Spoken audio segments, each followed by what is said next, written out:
All right. So, when are we going to ditch the consultants? We've all been doing this long enough. We already know who some of the bad actors are in the industry, and so it's what tools can we give to potential clients who are looking to figure out, am I with the right consultant? Um, so I looked at everybody's inputs and I did some more buckets. And one is lack of communication, over promising and under delivering, resistance to feedback, lack of industry knowledge, inadequate team dynamics, hidden costs and fees, ethical concerns, and failure to meet deadlines. I think those are the buckets I came up with. Anybody see anything I missed for a bucket for, when to drop a consultant? All right. That's good. Yeah, that is good. But I have seen consultants get angry. Oh, well, I kind of think that falls into the bucket of inadequate team dynamics because a lot of the times when I've seen consultants get angry, it's because it's a combination of two things: lack of industry knowledge and or inadequate team dynamics, because you've got two people who have conflicting views of industry knowledge. And so those are the two that I've seen. Has anybody else seen any other situations? Mine was when they're resistant to actually doing what the requirements are. And that's a dynamic type of thing because they can't convince the other people or make them understand what's there and why they need to do it. Yeah. I think you go back. Nellie, I added another one in Slack, and that's more like a positive one. Then I've seen one consultant and he was so good and so accepted that he became part of the family, and everybody felt reluctant to let him go, and it needed another management consultant to get rid of him. Yeah. So that's not a negative thing about a consultant, but sometimes you don't know when to say goodbye. That is true. It's, consultants aren't a permanent solution. I mean, I think we need to remember that because they're a temporary process. Eventually you want a full-time employee in your functioning in those roles. I think, and this might go into lack of communication, but style of communication. Mm-hmm. I think that's a team dynamic thing. I really gave this list a look, and I think these are the right buckets. I think we could probably find each of the anecdotes we have in our experiences in one of those 8. I'm not sure if it's a red flag, but going back to what Nellie said, you're done with what you came to do. Right. And that's kind of the hanging on to people, but I mean, you've done your work, you've trained the team, you've put in place what you needed to, you've completed your project. We really like having them around. It's comforting, but the value has long since been wrung out of the individual. Yep. Yep. Yep. All right, so I'm going to move to the first topic, lack of communication. This is one I've struggled with, and I'm not going to bucket the role I've seen it in, but it's like they don't respond to email, they don't respond to meeting invites, they don't respond to requests for deliverable status. That really falls into that lack of communication bucket. Failure to even progress. One of the things that BQC has really evolved and focused on lately, we do a unique thing. We function as part of the team during design development. And so because of that, it's a little harder to create a project tracking because we sprinkle in the QMS in the middle of design control, is part of there. But we've been really trying to come up with like a QMS overview. Where are we at? What are we doing? What problems are we seeing? What do we need to work on? And we're trying to reflect on that. We use Slack as communication and email. We always try to make sure that we're responding to something. So that's kind of what BQC does. But, you might want to look at how are you communicating status in a way that they can take it to the board. And that's really what I've been focusing on lately because clients don't usually ask for the information, but when you're giving it to them, it just makes them feel better and it keeps your relationship positive. But if you're not getting that communication, it might be time to consider, is that an A+ client consultant that I want to keep on? The impact is misalignment of goals, deadlines, and potential project failure. Any feedback or anything anybody wants to add to communication? I was just in a meeting 3 days ago with a new client, and at the end of the meeting, I said, Now, are there any things that will help you in your meetings when you go to your project meeting every day on this? Like milestones and things like that. And I just started writing some down and sending them to her. You know, we've got this, estimated complete on this, percentage complete is this. And she said she didn't even need to present that to them, but that would help her make a good case for how things were going, and it would demonstrate that she was aware of what was going on with the project over on my end. So that's sort of like the opposite case of this. But if you have somebody and they're not communicating where they are on the project, and you don't know how many hours they're spending on it, and you don't really know what they're doing, they're just, well, I'll call you when I get it done, or some silly thing like that. Those are the guys you want to edge out. You want to find somebody else and sort of edge that other guy out, unless, you know, you can have sort of a come to Jesus moment with him and make him understand. Yeah. One of the things BQC, so we are internally analyzing, you know, just ourselves. And one of the elements we're kind of focusing on, and it's in the communication realm, or actually professionalism, is, you know, coming to meetings looking good, you know, look the job that you want. Don't come with messy hair. Don't, you know, wear a decent style shirt. I get it, we're on Zoom, but believe it or not, how you look in Zoom, make sure your background isn't inappropriate or displeasing. And also how you communicate. There is somebody on one of my teams that will take a meeting in bed. Literally, you can see her headboard right behind her. And it's like, you know, it's like, okay, this could be expanded in the method of communication. Are you presenting yourself in a manner that looks professional, that kind of carries out, hey, I'm a good communicator? Any other feedback? Nellie, you are a consultant. Yes. And usually you have more clients than one? I usually have anywhere from 5 to 7 clients at a time. So what happens if you're supposed to do some work for one client, but you know that there's more priority to another client? I'm actually very transparent with all my clients. We talk about our deadline. They're very aware that they get so many hours a week that we've already agreed in a contract. Most of them use way more of it. They want you to promise to keep them in this hours and bill at those hours, but they want you full time. And so I'm very transparent and saying, hey guys, here are my priorities with what's going on with you and other clients. You know, if I might away for a couple of days because I'm really focused on this other project, but I'm very clear and they know what's going on with my business. And I feel that that's how I do them justice. It's like I have a client that's got a 300 parts project. It's pulled me, I'm doing about 30 hours a week for this to get this all released with my team. And I'm just telling my team, hey, I'm going to be really low profile for the next couple of weeks. I've got to deliver this. And if you need something urgent, call me and I'll stop what I'm doing and I'll help you. And that's how I make sure that they get a hold of me. So. Nellie, hi everyone. Good morning. Nellie, for us in a consulting firm, it's a regulatory affairs consulting firm. We have a very tricky situation, which is when we submit the applications to the regulatory agency. There is a big unknown on when we're going to receive approval. And here, what I've implemented is that we do monthly updates to our clients on all of their statuses. And that is every consultant has to send that email. And we're working into improving that because it's very time consuming on a monthly basis. So we're trying to expedite that email. But here in my service agreements, where a client could come back at me is if there's negligence, right? If there's negligence on following up on their service, no, even though there are setbacks, even though there are times that I cannot control that are not in my I'm not able to control the times of the regulatory agency, right? Or when they don't send me the documents on time, the client, right?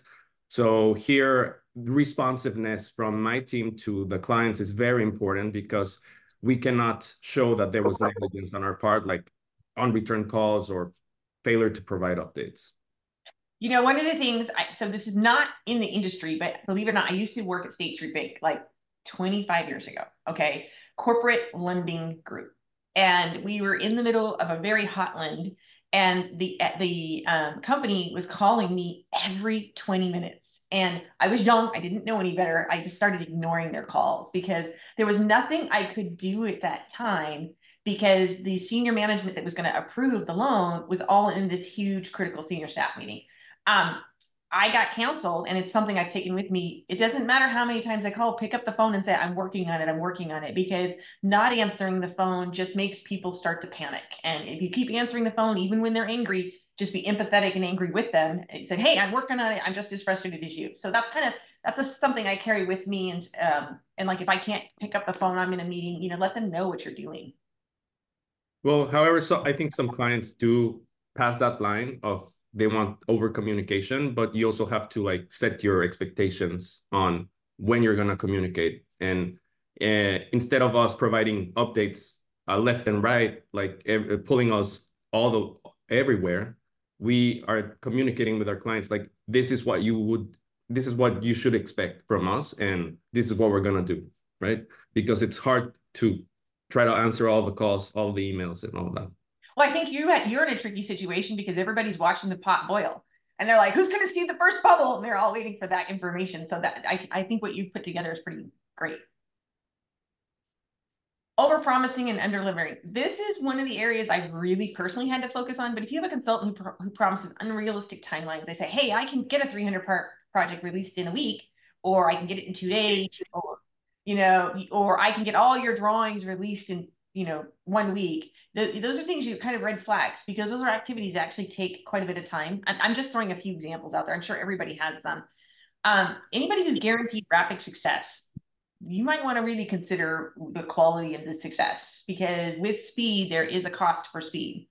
You start to lose your credibility, your wasted time, your resources. So if you're having a consultant who puts together a schedule and it is always rapid or aggressive, you might want to just really think, is that the right path for you? Because it sounds great, but if you have to remediate, I always tell people remediation is 3 times the original cost to do the work. That is my golden rule. So, Nellie, you hire a consultant for something you cannot do yourself. Right. So you're not on an even level on how to value the proposition of the consultant. So he can make unrealistic promises, but how can you filter that out if you don't know he's doing something you can't?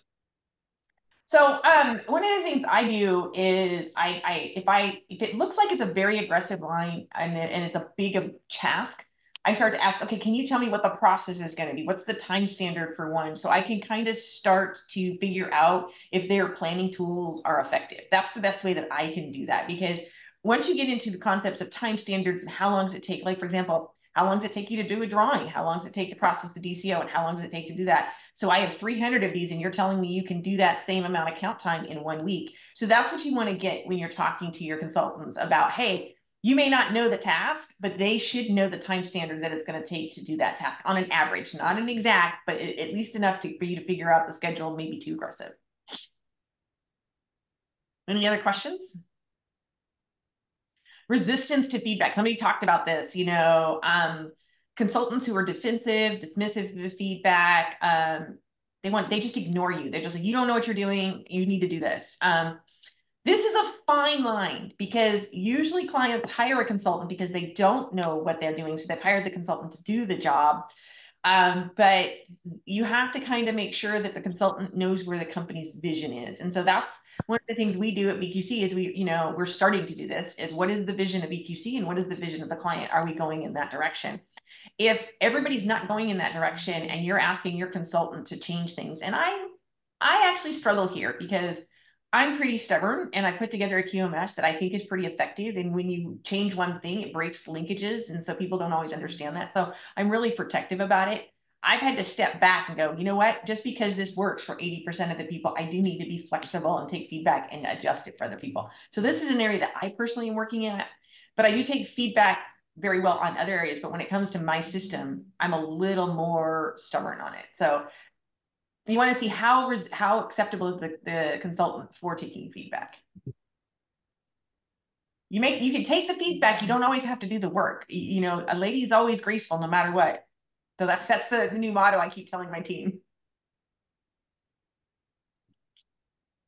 This is a big red flag. Lack of industry knowledge. They don't understand the industry or the market, or they think they do, or, you know, they specialize in class 1, but not class 2, or IBD versus this, you know, or over the counter. There's a many different ways. The medical device industry is small, but yet it's got a deep knowledge base. There's so many things you have to know. And one of the things you want to ask yourself is, does that consultant know, or do they actually say, hey, you know, I might not know this. I know somebody I can follow. That's one of the things I do is like, hey guys, this is unfamiliar territory. I've got a few of my team members I'm going to call, and, you know, I'll call Maureen, or I'll call, I called Michelle, I called Rob, you know, hey, what do you think of this? Does this make sense? Am I going the right way in it? And sometimes I may have the knowledge in the industry, but I might need to think about readjusting it because the way it was working before isn't working effectively as well. And so you want somebody who's willing to research and change their mind or learn something new. And if they're not willing to do that, that's a red flag of when you might want to think about ending that contract, because you don't want them to waste your time and your money. Anybody have some anecdotes they'd like to share on this slide? I think the problem is we all are experts on this group. Inadequate team dynamics. Poor team, conflicts, you know, backstabbers, you know, people who choke off communication with the senior management team, disagreements. You know, this slide really gets into, and I really, as a company, I'm really looking at that, is the performing, storming, and norming. And one of the things, because I function as part of the team for most of my clients, is there's that natural course of performing, storming, and norming. And then what I've observed is about, because my clients, I'm usually with them 3 to 5 years. And so I've noticed about year 2, you could be really performing really well, and then the team resets and they start storming again. It's the weirdest dynamic that I've seen. And so you have to be open to, okay, do we have to step back and start having a team dynamics conversation? Do we have somebody who's just very disrespectful? I do have somebody on my team, not my team, excuse me, one of my clients who was very disrespectful to me. And even though I was being respectful and I was doing great communication, I was still in that relationship. And then my team came back and they said, we don't want to work for this client anymore. We don't like how they treat you. And so, you know, that's something you want to look at, is how is everybody treating each other? Because at the end of the day, you all are in the same foxhole. You got to be respectful to each other. And so if that's not occurring, it's time to consider if you want to keep that consultant. Anybody have any feedback here? Yeah. Yes, there are cultural differences in how to be respectful. We're Dutch, we are notably blunt. Like Americans always, when they get feedback, they overload with compliments, and they have a tiny little bit of advice or criticism, and then they end with a load of compliments again. It's a great presentation, Nellie, by the way. And the Dutch are more blunt. They first, oh, it's a great presentation, and then they think it's good to give as much advice and free advice and criticism as possible so that you can learn from it. And when you're in a multicultural group, then it can be totally different. Like if you have Japanese people in your group or that, then it's very much unpolite to give criticism to the leader directly, because then you undermine his authority. And you should wait with your criticism to keep them apart, one-on-one, say what you want, and then come back. And it's a way that Japanese people feel comfortable with. They feel secure when they know that they're protected by their higher in rank. While the Dutch, they're so blunt. If my boss says something that's totally crap, then nobody will hesitate to say something about it. So it's sometimes in a multicultural environment, it's hard to find the right tone for everyone. Yeah, I can tell you, I'm a wallflower. I'm just as soft as they can be. I never, ever am blunt. I'm sorry, you're a wallflower? No, actually, I have been told I am very blunt and direct. You know, it's like, and you just seeing if we're paying attention, or? I was. I thought I put a little funny humor into there. I really had to personally work on reading the room. Believe it or not, that's the tool. Read the room. There are some people I can be blunt with, and it's perfectly fine. The relationship's not going to be harmed. There are other people who can't handle the blunt. And so you know, and the great thing is my partner, Paige Bushman, she's usually with me on 80% of my meetings. So she'll come back and say, whoa, Nellie, you really went left field. You might want to repair that. So she's completely the opposite of me. And so it's a nice balance of having somebody, if I can't read the room and I'm too much into the conversation passionately, if you can tell I get very passionate, she can actually help me notice a flag that I might have to go talk to that person. And so if you have had a meeting where you feel like that communication just didn't go well, or the team didn't go well, have the conversation, go in and own it and say, wow, I really put my foot in my mouth. I'm really apologetic, because believe it or not, if you can't do that, then they should be thinking about why they want to have you on the team. I mean, somebody had an uncomfortable conversation with me last year. I said something that was out of, I didn't mean it the way it came out, but it came out inappropriately. And that person called me up and we had a nice conversation. And it was like, oh, you know what? I'm really going to think about the words I'm using in this arena.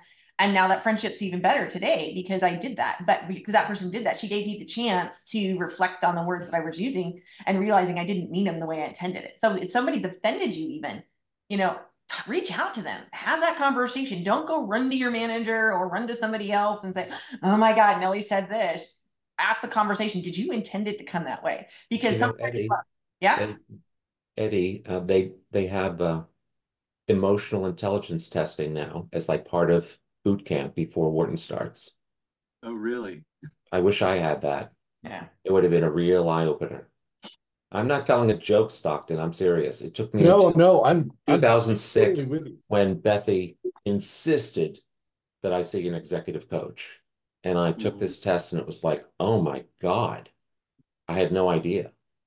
I had no idea or no emotional intelligence. Discovered this. But I will say that one of the things that came out of that executive coaching is, and I think to a person, everyone on this call knows this, I'm unwaveringly me. And because I am that way all the time, you know what you're getting. So if I'm too much, you can say, thank you, and we're not a good fit. I'd rather you know that now before we start working. And then it's like, hey, this is not, then we both are disappointed. So one of the things is early in my career in life, I have a too much personality. You either love me or you just can't stand being around me. And that's okay. I'm okay with that.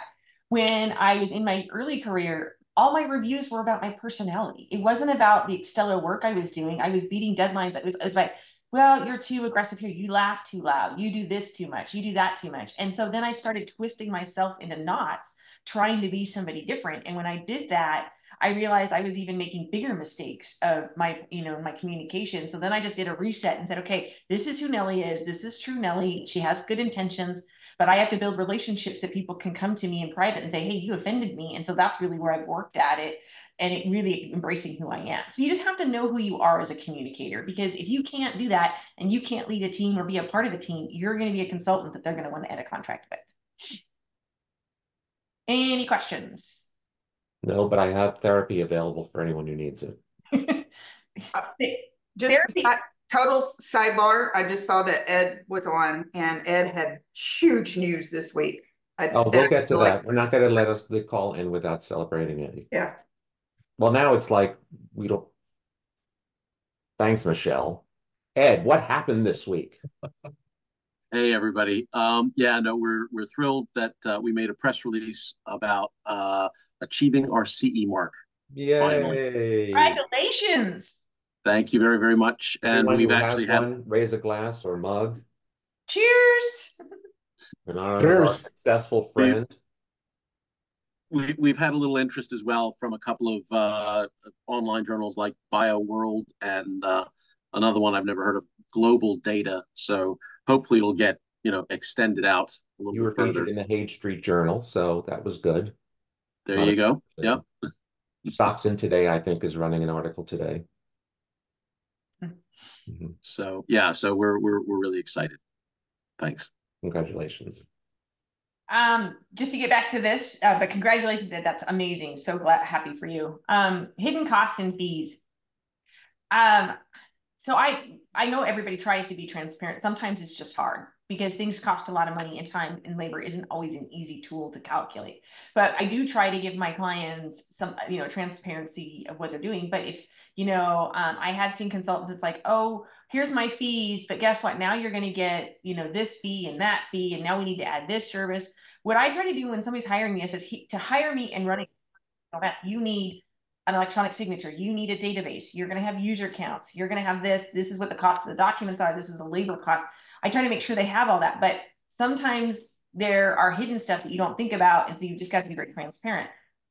If you're finding that your consultant, it's one-off hidden fees, it's kind of standard business because you just can't always plan for everything. But if you're finding that at the end of the day, your cost fees is outrageous, then you might want to consider, is that consultant really giving you or understanding the business model that you need to make sure they can be transparent in their costs. Lack of clear deliverables, unclear,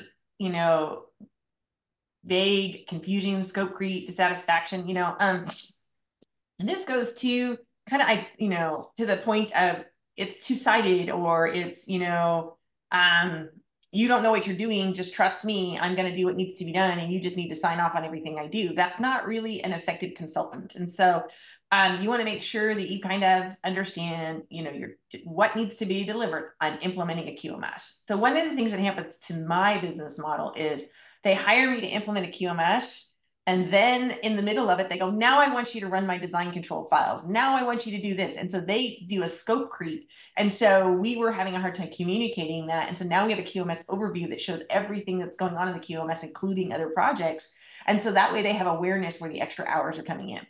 And we're very detailed on our invoices. It's something we were very generic, and now we're moving to detailed. So you want to know where your money is going. So if your project deliverables aren't clear, if they say, hey, here are the 10 things you need to do, or here are the 20 things you need to do for phase 2 of design control, then you need to say, well, do they know what they're doing, or are they just kind of what I call bumper carring it, which means they're guessing and they're using their little walls to kind of, oh, I need this, and now I need this. I'm going to keep going this way until I figure it out to the end. You want somebody who knows where the end is. Any questions here? Ethical concerns. I've had 2 ethical issues in my experience that have ended contracts where I've ended them, but it is the same for, clients who need to consider consultants. Are they truthful? Are they honest? Are they, we all have been there. The client comes, do we really have to do this? That's usually how the conversation starts, right? And then it's like you're going through the options of being able to do it. Here's the A+ path, and here's the B+, and here's the C path. And if that consultant is, recommending something that's not, again, that violates a standard or regulation or requirement or procedure, you really want to double check that client and make sure they understand it. Now, if the client says, hey, we can do this, but we have to update a procedure, that's an ethical method. But if they say, hey, your procedure says this, but we'll do this anyway, and they don't even recommend updating the procedure, that's an ethical concern. Some other ethical concerns is, do they complete documents correctly? Are they honest? This is one of the areas I struggle with, because I've worked so close with my clients. If I'm working with somebody that has any, ethical issues, it impacts my business because it makes me look bad as well, and vice versa. So, we all know what ethical concerns are, our boundaries and lines. So you want to just make sure that you guys are all on the same page between client and consultants on this issue. And if you get the other way, like I've worked with clients where I think their ethical methods are very questionable, that's when I cut out too. So I hate to say some of the stuff I've seen. Anyway. Like I said last week, when I was younger, I thought I was a warrior and I could fix everything and work with anybody. And now I realize I don't have to. And so that's really what you have to empower yourself is there are plenty of people out there looking for people in our industry to work with them because they're just new and they don't understand. You don't have to work with somebody who doesn't want to do traceability of their devices for clinical studies, who doesn't want to do complaint assessments. Those are, who doesn't want to do reporting to the FDA. You don't have to be, those are the areas where I kind of see the unethical boundaries in my industry, or in our industry, excuse me. One other thing that's kind of, and this worked with the previous presentation too, but if you're looking for somebody and you can get someone to recommend someone who is doing consulting for you, that's a real big thing. Because when you got to this ethical thing, it just sort of shone out with neon lights. I've got people that I know about that I would never recommend to anybody You'll never hear their name from my lips. If you're looking for this or that, they simply won't get repeated because I know they deal unethically. Yep. But if I suggest somebody to you, if you say, Rick, who do you suggest for this? And I do that, well, I'm putting my name on them too. But the nice thing is, you know, you're getting somebody who's been vetted to an extent, and someone else knows that they are one of the good guys, you know, or one of the good girls, not to be sexist, but you want to know that. And when if I have to find somebody on the internet, I don't know if they're a good guy or a bad guy or indifferent. You know, that's kind of funny. I didn't used to care about that. And you guys all heard me kind of joke about the lawsuit and the really big bully of a client that I had to deal with. And ever since then, if I'm bringing on a new client, I stick a page on them. I'm telling you, she is stealthy. She does like investigative work and says, ooh, we don't want to work for this client. They've had these lawsuits. They've had this, and they've got this reported on them. So she'll investigate for me and vet the clients. If the client hasn't been referred to me, if that client's been referred to me by somebody I respect, I'm probably not going to dig into it. But if it's somebody who's just reached out to me blindly, I'm going to do a little more work, because it's damaging to my team to work with somebody who is problematic as well. I have to go into team maintenance mode, fixing the relationships in the team that are frustrated. But getting back here, failure to meet deadlines. This one's kind of, you know, the challenge of it is scope creep. If the client's doing scope creep always, it's really kind of a hard expectation to meet deadlines if they're kind of changing the end game all the time. So you really, as a company, you need to understand, am I changing the goals all the time to where they can't meet the deadlines? So you need to, you know, kind of ask that before you use this as a measure, because, or am I giving the consultant the tools they need to meet the deadline? Because that's something I struggle with, is I don't have everything I need. And so, but if you've given them everything they need and you're not changing it, and the project deadlines are there and they're not meeting those deadlines, then you need to, first I would say, ask the consultant, what's going on? Are you overwhelmed? Do you have too many clients? Is my business not your priority? What incentives do I need to, you know, bump it up? Or is it, and if that doesn't work, then you need to say, you know what, you're not meeting my deadlines. This isn't working.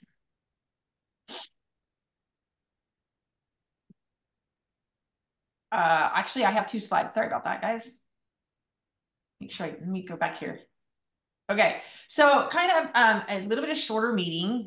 That's 2 of them, sorry. Suggestions. One of the things that you've heard me talking about some of the things we've implemented to kind of come along these lines, but monitor your consultants, the deliverables that they're doing, open communication. If you can actually see a red flag early and say, hey, this is a concern of mine, what can we do to address it? You may not have to drop that consultant. It could just be, maybe they're having a personal issue, they're having a conflict, there's things going on. And if you're communicating all the time, you're going to be effective there.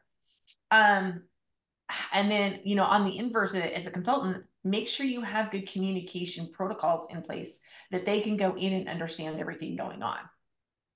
You know, choosing the right consultant is crucial. I may not be everybody's cup of tea, but look at all the consultants here who do the same thing I do. They're fantastic.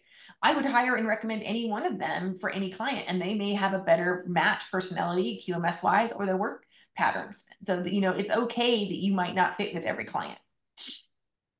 Any questions or suggestions anybody else would add? All right, here's the down and dirty. You know, it is so easy to have the knee-jerk response to, I'm done with this consultant, their last day is tomorrow. I call it cutting your nose off to spite your face. Okay, you need to sit down and analyze the situation and understand what's good for your business before you end the consultant. You know, will me terminating this consultant immediately damage the team of the company? So if that's the case, come up with a transition plan. Say, hey, I'd like to have a transition. It's either a week, 2 weeks, 10, 30 days, and come up with a transition plan and the deliverables I want you to meet. And what I do when we're decommissioning a client, we call it the QMS Bible or manual, and it says everything that we've done, why we did it, how we did it, and it's easy for me because I've kept all my notes and everything, and we put that together and we present that to the client. You want to see if your consultant can do something similar. What did I do? Why did I do it? What's the logic? Because if you're ending that contract, there's a high probability you're not going to want to go talk to that consultant again to ask them what decisions were made and why. If it's not going to damage them and it's just really a bad actor, it's really good to end that consultant as soon as possible. So you want to analyze the situation and make the right decision for you on how fast and the method you want to do it. will the transition period help the team and the company? You know, sometimes once you have the communication that you're ending a contract, sometimes that's the band-aid that needed to be ripped off because maybe the consultant's just as frustrated. And so it's kind of like it's cathartic that everybody kind of starts talking about and decommissioning and pulling the information. And it's almost, it works out to be a nice transition for both parties. So that's kind of one of the things I advocate for. Will the consultant be able to deliver? So if you're having problems that they're meeting deliverables, maybe it's not such a smart idea to have a long transition. Maybe the transition is only information gathering and not any deliverables. So, you know, you want to do that. The key to keep, this is very important. This is a small industry. Do your best to end the contract on a positive note because you never know what's going to happen tomorrow. That consultant may learn a lot and maybe their ethical issues have been resolved because they've been bit and now they're like, ooh, I went through this, I'm never going to do it again. Or maybe, you know, that consultant was going through something personal at the time, some health issues, there's some personal issues, and now, you know, there's a better relationship. So you just don't know. Always end on a positive note if you can, because one of the things that happens, it's that word of mouth. Like if I were to do something really stupid, I guarantee every single one of you would hear about it and you'd say, oh, I'm never going to refer Nellie because of this situation. That word of mouth has a huge impact on everybody. So, you know, if you can end things positive, just because you don't like somebody or it's not working doesn't mean you have to, like, you know, blow up the bridge, because if you can keep the bridge, it's a good thing to do. So those are my notes. I hope everybody found this value. If anybody has any contributions, you know, we've got 15 minutes. I do. Okay. And I'm going to share my screen to do it.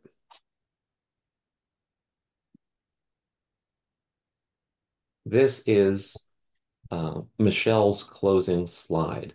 I have a personal problem with the Q&A page or questions as the last page because you put so much work into the presentation, and then the slide that stays up for the last 15 minutes while people are talking just says Q&A, which doesn't capture anything. There's no, you know, I don't know how to get in touch with you when I want to follow up. I didn't realize that Michelle did, you know, due diligence, but now I do. You know, she's just shown her expertise in one area. Oh, I see she does many other things. Maybe this presenter impressed me. I could reach her for another thing. An alternative is, and I don't have a ready example for you, but you've heard the expression, when you're going to teach someone something, tell them what you're going to tell them, and then tell them what you told them. There's an opportunity to do that too. Now, this is not typical. We're making a presentation. This is friends getting together over a cup of coffee on Friday morning, and we're talking. But I couldn't let the Q&A page go by. You did it last week. I didn't have, you know, we were going over, but today I just had to share my marketing impetus with you. Oh, I love the feedback. I love the feedback. Because I'm actually, believe it or not, starting to do training seminars. So that is excellent feedback that I can wrap up my slides with. So in that case, I mean, while, you know, you can, as you saw, we had half the page talking about stuff and half the page picture of her and how to reach her and the like. If you're doing trainings, then I would definitely have at least a second to last page or a last page that says, here are the 3 main things you learned. I don't know about you, but, and certainly as I get older, I'm retaining less and less. I used to remember like most points out of a presentation. Then it's like, I remember a few points out of a presentation. And then it's like, what presentation? Not quite, but you get the idea. So, you know, if 6 months from now, somebody remembers, yeah, we talked about red flags for consultants, consider that a win. And they go back and they find the video and they ask me for the slides or whatever. I always like to highlight the main takeaway. So no, I really appreciate the feedback. I will incorporate that in. Thank you. You're welcome. Michelle, I definitely wanted to, I invited Sean specifically. He doesn't make it every week, but I thought that he'd be a really good person to add his voice to this concept. Now, last week we talked about how to get rid of bad clients, and this one's kind of the flip side of how to get rid of bad consultants. You've been very much on both sides of that equation. Do you have any anecdotes or insights to share with the group? And nice haircut. This is fluffy hair day. Oh, Hi everyone, I'm Sean Smith. is good to be here. Good to see a lot of familiar faces. And sorry I was late for your presentation, Nellie. It looks like it was really good. I would just add to what Joe was just saying about the final page, and even take that a step further, and put uh, a program developed specifically for the people that have the problem that you discussed, and a enrollment into that program. Like, Oh. I mean, the Kind of year like a funnel, a actually. lead. But I mean, again, this is not the typical, but yes, for a presentation like that. So you're doing a presentation, you get done the presentation, and then the last page of the presentation is rather, okay, consultants like to do contact us to learn more. Well, Right. why not be a little bit more direct and say, we have a program for you, and you can join our program, and our program is starting next month. Like, why not bind it by time? Why not? And then why not have like a testimonial from somebody who did the program, and then give the person a reason for wanting to reach out to you in a time-bound fashion. Now, Sean and I make a good team for this reason, because now you've sparked me to say, on top of that, because, Right. on top of, after you do that, I conclude with, and I leave you with 3 options. Number 1 is say, thank you very much. That was a nice presentation, and go to lunch. Number 2 is take everything that I've said and do it yourself. Absolutely. I've given you all the tools. I told you how I do it, and go do it. Or number 3, hire someone to do it for you. And that's what I do all day for clients. And here are some testimonials or something like that. But let them know that they absolutely can just go on with their business the way they did before they heard you, or incorporate these themselves, or hire you and the like. This is great. I'm getting free advice. I'm taking it. Well, that's what you gave us some. So, that's what the community is about. And you'll have a chance to meet Sean in the week and a half as well. And this was my good news today, as well as Hyben. The Dutch are coming to California. I just learned that this morning. So, Maren has agreed to be our speaker next week, and I'll put her on the spot. I don't know if you've arrived at a talk title. Well, I have multiple things that I can talk about, because I always We'll take a show of hands. Who wants which one? But top of mind right now is we just had a local Life Science Innovation Northwest conference here in Seattle, and some of the reporting information from that was just the state of investment in Washington life science companies. And I know there's been some good news in some of the health sector, so I could do kind of a summary of what's been going on with investments in the medical space. Now, I know Marvin was out here, but he lives in Philly. Why was he out here for that? Well, he had multiple reasons for being out here, and we actually got to spend quite a bit of time together yesterday and the day before, which was fun. But he had applied to Flywheel as well. Oh, okay. I saw it just now that it's in Wenatchee. Yeah, going on right now. that was the You must have reason seen to come Caitlin out. this weekend, yeah? Yeah, and he's got other business contacts out here, so he had a few things that kind Oh, of. is he at Flywheel now? No, Flywheel was Wednesday and Thursday. And today? Oh, is it? Yeah, he didn't make the cut for pitching there. Oh. So, but he had other meetings with lawyers and other people in Seattle. So he kind of planned his Seattle time around this week so he could be at LSIW. Okay, good. Which was really fun. So I could do that. I could talk a little bit about, we talked about supplier selections and all of that.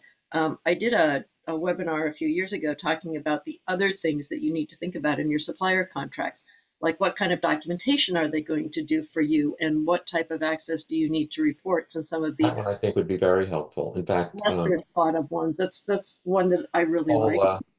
Paul D'Souza will also be joining us in a week and a half, and if you have the chance to, let's at least make sure he's on that call if you don't have a chance to talk with him ahead of time.